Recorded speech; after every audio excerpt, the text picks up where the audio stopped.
Hello, मैं विमला त्रिपाठी पंडित जी के गीत गा रही हूँ। अगर अच्छा लगे तो लाइक और सब्सक्राइब जरूर करिएगा।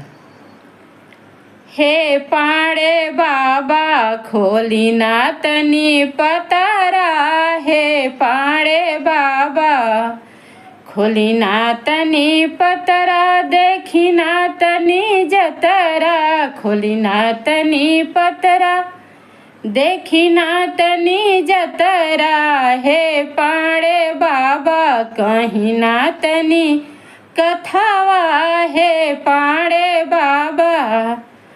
पाड़े के दीदी हई घर घुमनी, पाड़े के दीदी हई घर घुमनी, खोजली मोट बभनाए, पाड़े बाबा खोजली मोट बभना, हे पाड़े बाबा खोली ना तनी पतरा, हे पाड़े बाबा देखी ना तनी जतरा, हे पाड़े बाबा कहीं ना तनी कथावा, हे पाड़े बाबा।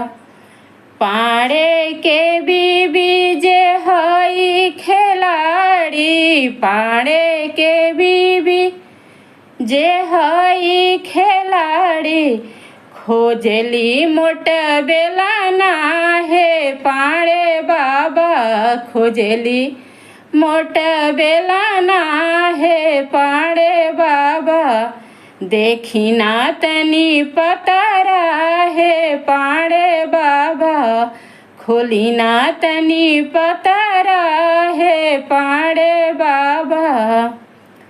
पतरा देखे पाड़े ताके कनखिया, पतरा खोले पाड़े ताके कनखिया, ई पाड़े बाबा हई त बड़ा छिनारा, हे पाड़े बाबा खोली ना तनी पतरा, ए पाड़े बाबा देखी ना तनी जतरा, हे पाड़े बाबा कहीं ना तनी कथावा, हे पाड़े बाबा।